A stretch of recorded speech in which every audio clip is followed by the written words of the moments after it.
그 매매가보다 네. 전세가 하락이 더 심각하다고 하잖아요. 네. 근데 요새 기사가 난 거 보니까 이제 네. 전세가 역전됐다.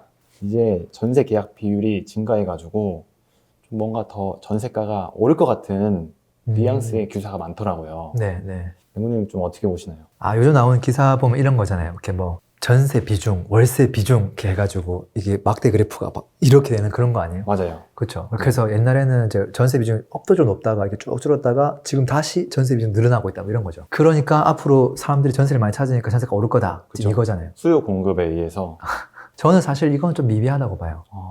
이거에 대한 본질을 먼저 좀 보면 좋을 것 같은데 왜 그러면 사람들이 월세를 찾다가 갑자기 전세 찾기 시작하느냐? 전세 사는 게 더 이득이니까.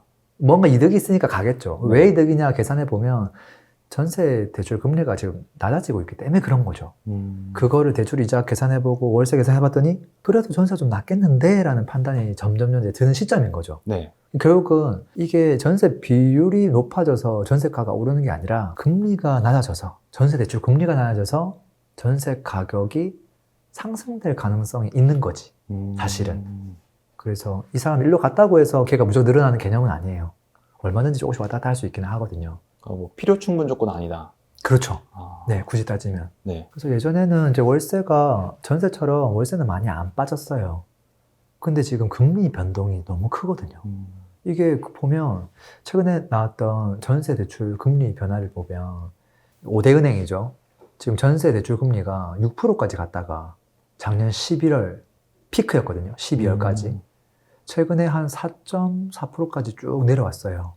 그리고 요즘은 무슨 특판해가지고 뭐 3%대도 보이기 시작하거든요. 이게 너무 차이가 크잖아요. 네. 1억에 한 42만 원 꼴 정도가 4.5% 금리예요. 근데 6%대는 이게 1.5배보다 더 많이 올라가는 거죠.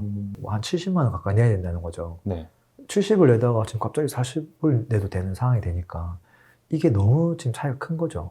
그러다 보니까 금리에 의해서 사람들이 이제 왔다 갔다 하는 거죠. 맹구님, 그럼 일단은 네. 전세 대출 금리가 낮아졌으니까 네. 전세가가 오를 가능성이 있다. 네. 뭐 이렇게 해석은 할 수 있겠네요. 물론 이제 금리가 낮아지면 전세가가 오를 가능성은 다분히 있는데 우리가 그것만 볼 수는 없잖아요. 실제 지금 전세 가격이 어떻게 지금 되고 있냐면 하락을 많이 하고 있거든요. 그러니까 지금 되게 기사가 엄청 먼 나라 이야기처럼 느껴질 거예요. 지금 현실은 전세가가 뚝뚝 떨어지고 있고 앞으로 더 떨어질 것 같은데 뭐 그게 비중이 좀 늘었다고 해서 전세가가 올라갈 거다? 이런 뉘앙스가 거기 지금 들어있거든요. 네. 뭐 뉴스에 막 전세가 오를 거다 이렇게 얘기하고 있지는 않지만 근데 그걸 보는 사람들은 누구나 그런 느낌을 받을 거 아니에요. 현실이랑 너무 다르거든요. 그래서 지금 이 현실을 한번 보면 제가 서울 강남에 있는 그 전세 가격 평균 가격 변화하고 그다음에 서울 저 북쪽에 있는 도봉구 전세 가격 그 지수를 지금 갖고 왔는데 어느 지역이 전세 하락이 큰 것 같아요? 지금 파란 색깔이 강남구고요. 주황 색깔이 도봉구예요. 딱 봐도 강남이 클 것 같은데요. 그렇죠. 네. 그리고 지금도 사실은 뭐 이렇게 보합으로 가고 있는 게 아니라 ING예요. 하락폭도 큰데 이걸 매주 단위로 하락률을 또 살펴보면 계속 지속되고 있어요.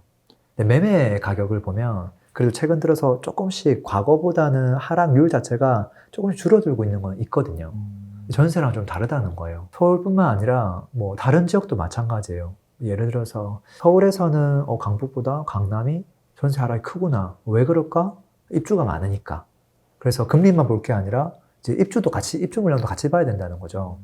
그리고 이제 서울이랑 또 뭐 경기도 지역들 한번 보면 경기 대표하는 뭐 안양 이런 지역들 있잖아요. 보면 서울 평균이랑 지금 뭐 안양 평균 전세 가격 하락률을 보면 거의 비슷해요. 거의 특별함이 없는 지역들은 서울 평균치만큼 다 하락하고 있어요. 이게 좀 저 멀리 있는 부산 해운대구로 가도 마찬가지고요. 다 고만고만해요. 근데 그 중에서도 좀 입주 물량이 많은 곳들은 좀 더 많이 하락하고 있다. 이게 이제 뭐 팩트인 거죠. 전국적 단위로 매매 변화, 전세 변화 체크해보면 매매 하락률보다 전세 하락률이 대부분의 지역이 다 커요. 몇 개의 지역을 제외하고. 근데 그 몇 개의 지역은 대부분 공급이 조금 적은 지역들이에요. 그런 특수성이 있는 지역들. 근데 어쨌든 대체적으로는 전세 하락이 훨씬 더 현재 크기 때문에 그 기사에서 나오는 거 가지고 너무 섣불리 판단하는 건 쉽진 않겠다 싶기도 해요.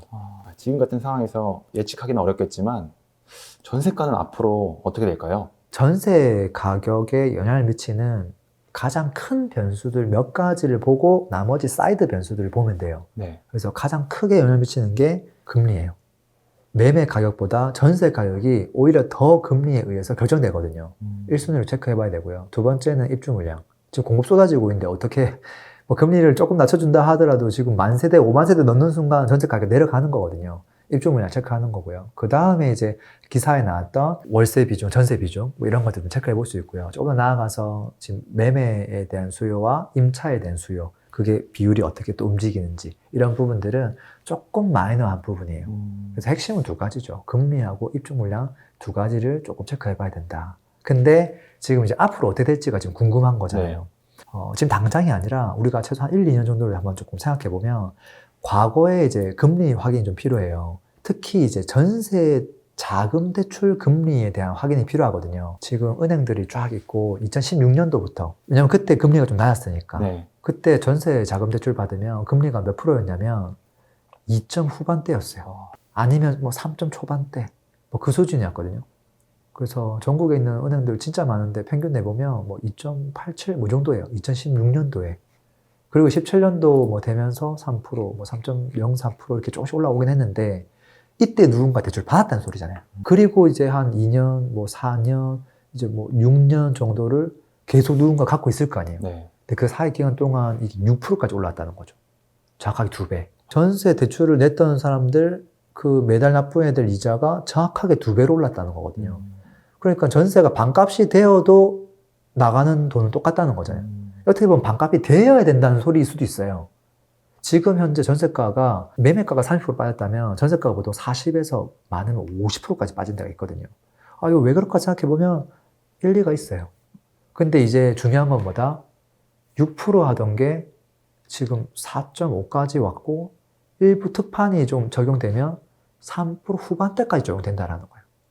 그러면 만약에 다른 변수가 없다고 하면 전세 가격은 올라갈 가능성이 매우 높죠, 사실은. 근데 그렇지만 이게 올라간다 하더라도 사람들이 인지하고 있는 게 있잖아요.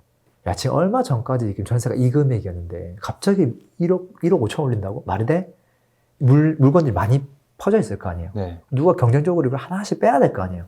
누가 똑같이 그 금액을 올릴 수 있겠어요? 쉽지 않겠죠. 근데 그렇지만 이게 어느 정도 물건이 좀 진행되고 하다 보면 이 임차인들은 정확하게 계산할 거거든요. 월세를 내는 게 이득일까? 전세 이거 이자 내는 게 이득일까? 압도적으로 계산하면 이게 좋아. 그럼 다 전세를 찾을 거 아니에요. 그리고 웬만큼 전세를 올린다 하더라도 그래도 너무 유리한데 하면 그 사람들은 금리랑 계산해가지고 그걸 받아주기 시작할 거라는 거거든요. 그렇게 해서 자연스럽게 차근차근 이렇게 올라갈 가능성이 열려 있다는 거죠. 그리고 이제 나머지 한 가지 체크해야 될 게 현재 입주 물량이 많으면 경쟁해야 될 물건이 너무 많기 때문에 이 임차인들이 전세가를 올릴 엄두를 못 내는 거예요. 그럼 그 친구들은 지금 현재 그냥 그 금액으로, 저렴한 금액으로 또 계속 내려고 하겠죠. 그래서 한동안은 이게 좀 계속 저렴하게 깔리는 물건들이 많겠죠. 공급 많은 곳들은. 그렇지만 그것도 영원히 공급 많지는 않을 거 아니에요. 네. 뭐 강남 이런 지역들도 한 1년 6개월 정도 지나면 더 이상 공급이 없을걸요. 그러면 이런 친구들은 확 올라가 버릴 수 있어요. 갑자기. 그럴 가능성도 다분히 있다. 근데 이제 떨어질 때는 확 떨어지는데 네. 올라갈 때는 좀 천천히 가는 느낌이 있네요. 왜냐면 떨어질 때는 그때 매물들이 같이 확 쏟아졌거든요. 매매 물건들이 확 쏟아졌고 매매가 거의 안 되니까 이 물건들이 전부 전세로 나왔단 말이에요. 근데 지금은 이제 물건이 소화되는 개념은 이 나와 있던 게 갑자기 확 나오는 개념이 아니에요. 여기서 조금씩 물건이 사라지는 거죠. 그리고 또 갑자기 또 6, 9개월 뒤에 뭐 입주를 빡 한다 하면 또 걔가 한번 툭 줬다가 또 조금씩 사라지고 이런 개념이죠. 갑자기 갖고 있던 집을 동시에 다 내놓는 개념이 아니잖아요. 네. 왜냐하면 분양하는 물건보다 기축시장의 물건들이 훨씬 많잖아요. 이게 동시에 다 쏟아졌기 때문에 그런 변화가 있는 거고 그래서 전세가 확 떨어졌지만 올라갈 때는 저는 계단식으로 차근차근 움직이지 않을까 이런 생각이 듭니다. 그래서 전세는 어떻게 보면 약간 금융상품 같은 느낌이 확실히 많이 들어요. 그래서 시뮬레이션을 한번 해보시면 좋을 것 같아요. 시뮬레이션을. 저도 자주 해보거든요. 예를 들어서 뭐 전세가 6억이다. 그러면 그냥 보수적으로 전세 대출 50% 받았다고 가정해볼게요. 그럼 전세 금액 3억이죠. 네. 그러면 대출 금리가 3%일 때, 과거 10년도에 3%였으니까 그때 부담해야 될 이자가 얼마냐면 75만 원이에요. 3억 대출했을 때. 왜냐면 1억에 아까 뭐 얼마였으니까. 근데 이게 4.5%일 때 6%일 때 얼마냐? 그러면 6%가 되면 150만 원까지 올라가죠. 정확하게 2배로 올라가니까. 근데 이거는 사람들은 75만 원까지만 낼 생각이 있지 150을 낼 생각이 없어요. 그러면 당연히 어떤 걸 들어갈 거냐면 전세 대출을 1억 5천만 해서 들어갈 수 있는 전세 3억짜리 집으로 가려고 하겠죠. 그 사람들은 다 그것만 희망할 테고 그 가격에 따라가는 거죠. 시장이. 근데 만약에 이게 지금 이미 75만 원을 내고 있는 사람이 있어요. 앞으로도 75만 원만 내면 좋아할 거예요. 근데 이게 지금 6%까지 갔잖아요. 네. 그럼 이 사람이 전세 3억에 대출 1억 5천 하는 집에 들어가 있을 거거든요. 근데 이게 만약에 금리가 다시 3%대 내려오면 다시 6억짜리 집에 가서 3억 대출을 해도 똑같이 75만 원 낼 수 있는 상황이 되는 거예요.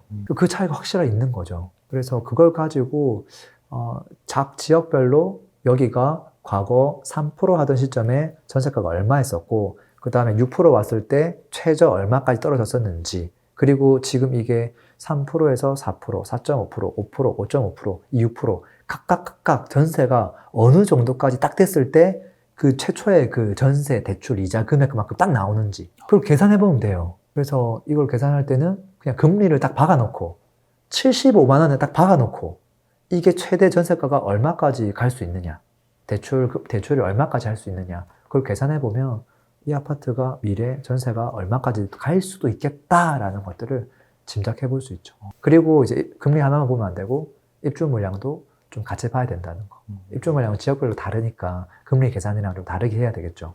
이거는 그래서 네. 종합해가지고 네. 앞으로 어떻게 될지 네. 좀 한번 다시 정리해 주실 수 있을까요? 그래서 입주 물량이 많은 곳들은 전세 가격이 한동안은 좀 바닥을 계속 행보할 것 같아요. 확 올라갈 수 없을 것 같아요.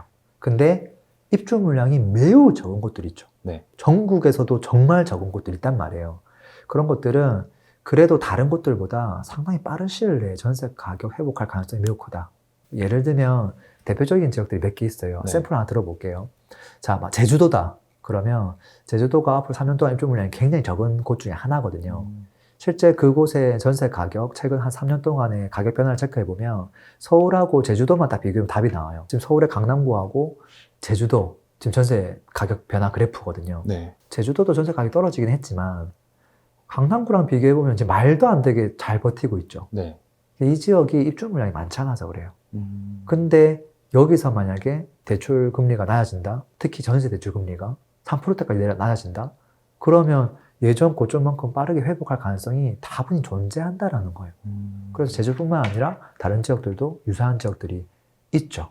앞으로 우리가 체크해야 될 변수들은 뭐 이런 거예요. 첫 번째는 이제 금리 변화에 대해서 먼저 관심을 가진다.